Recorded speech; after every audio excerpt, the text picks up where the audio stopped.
वर्दी वही, खतरा वही, जिम्मेदारी भी वही। फिर भी कुछ जवान ऐसे हैं जिन्हें व्यवस्था ने हमेशा हाशिए पर धकेला, मानो उनकी मौजूदगी सिर्फ तब तक मायने रखती हो जब तक संकट का सायरन बज रहा हो। वे दंगे में पहली लाठी उठाते हैं, बाढ़ में सबसे पहले पानी में उतरते हैं, चुनाव में भीड़ के सामने खड़े होते हैं, फिर भी उनका नाम न अस्थायी सूचियों में होता है न पेंशन रजिस्टर में।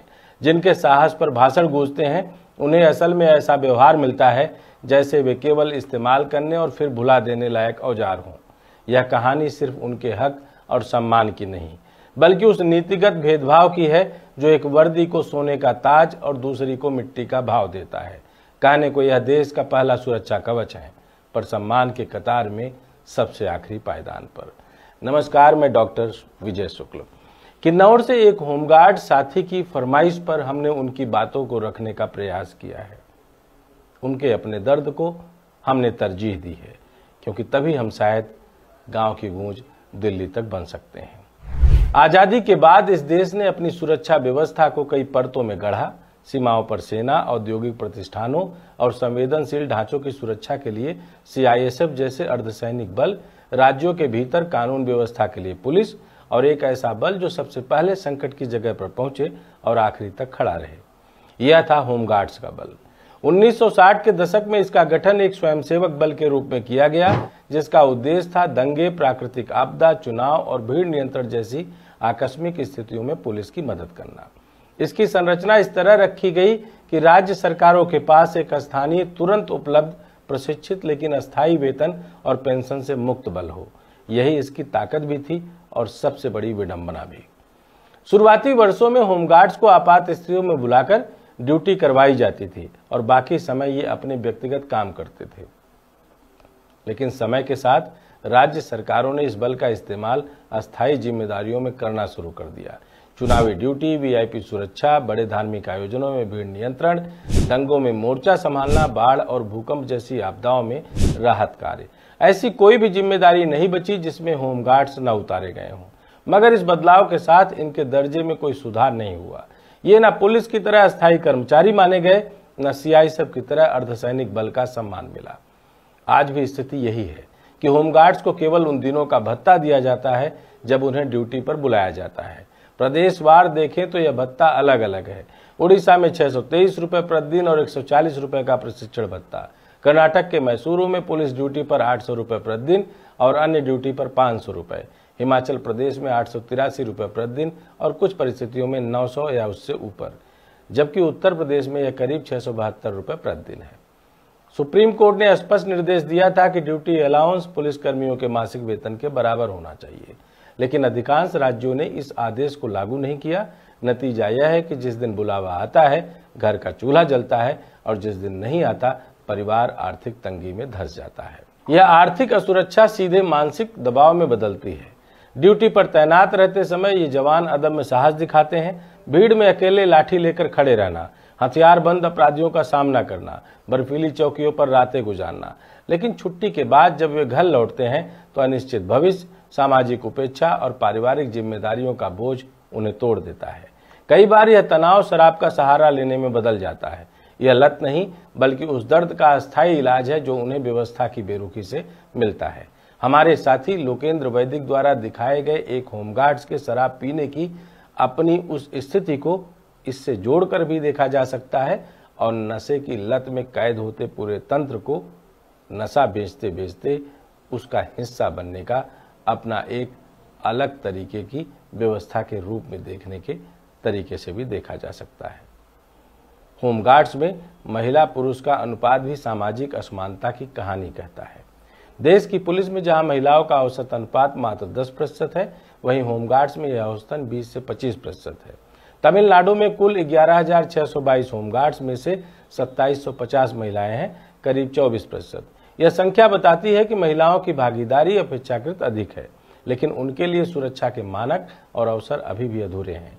कई महिला होमगार्ड शारीरिक, मानसिक और यौन उत्पीड़न का शिकार हुई हैं।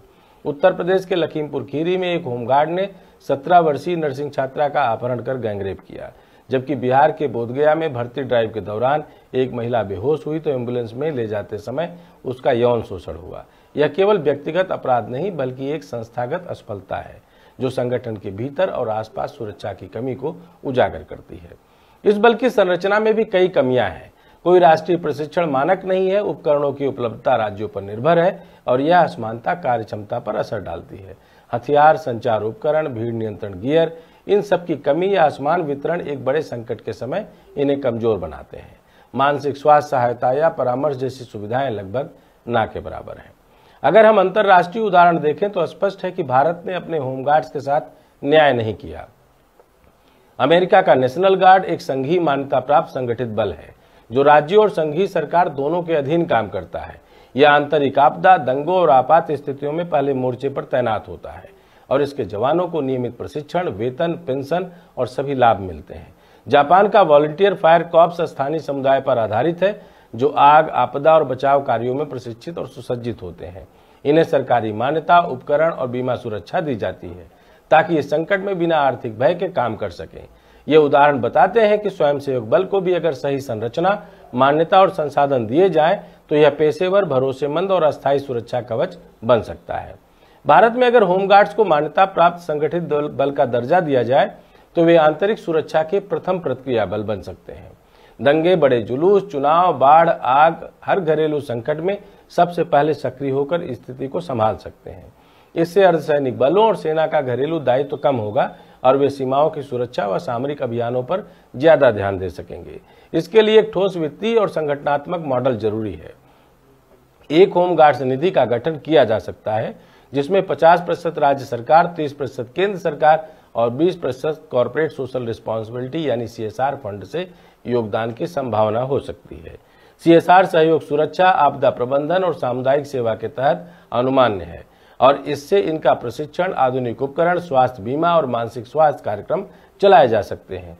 इस निधि का इस्तेमाल महिलाओं के लिए अलग सुरक्षा प्रकोष्ठ, शिकायत निवारण तंत्र और यौन अपराधों पर सख्त दंडात्मक प्रावधान लागू करने में भी किया जा सकता है।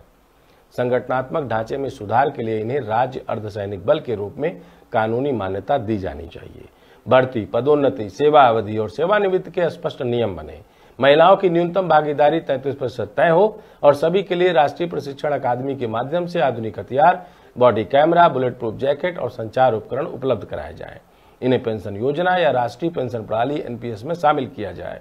कम से कम 25 लाख रुपए का समूह बीमा दिया जाए और मानसिक स्वास्थ्य सहायता केंद्र स्थापित किए जाए।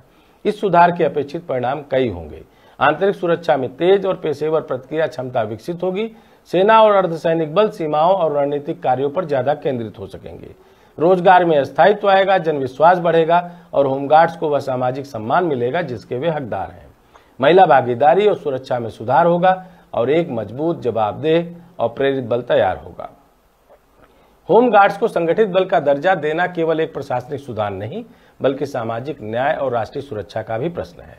जिस दिन यह बदलाव लागू होगा उसी दिन यह बल जूती की कील नहीं बल्कि राष्ट्र की ढाल कहलाएगा। सेना, पुलिस और अर्धसैनिक बल की तरह होमगार्ड्स का नाम भी गर्व से लिया जाएगा। यह बदलाव केवल उनके लिए नहीं बल्कि पूरे देश के लिए जरूरी है, क्योंकि जब तक पहले कवच को मजबूत नहीं किया जाएगा तब तक सुरक्षा का ढांचा अधूरा रहेगा। अब समय है कि संसद, राज्य, विधानसभाएं और नीति निर्माता इस सवाल को गंभीरता से लें। यह केवल भत्ते के कुछ रुपए बढ़ाने का मामला नहीं है। यह उस पहचान, सम्मान और अस्थायित्व का सवाल है जो हर वर्दी का हक है, चाहे वह सीमा पर खड़ी हो, एयरपोर्ट की चौकी पर या फिर बाढ़ में डूबते गांव की गली में। जिस दिन यह बहस पूरे देश में शुरू होगी और बदलाव की दिशा में कदम उठेंगे, उसी दिन हम कह पाएंगे कि हमने अपने पहले कवच के साथ न्याय किया। यह आवाज सिर्फ होमगार्ड्स की नहीं बल्कि इस देश के हर उस नागरिक की है जो चाहता है कि जब संकट आए तो उसके सामने खड़े जवान को यह भरोसा हो कि देश उसके साथ खड़ा है। जय हिंद, जय भारत।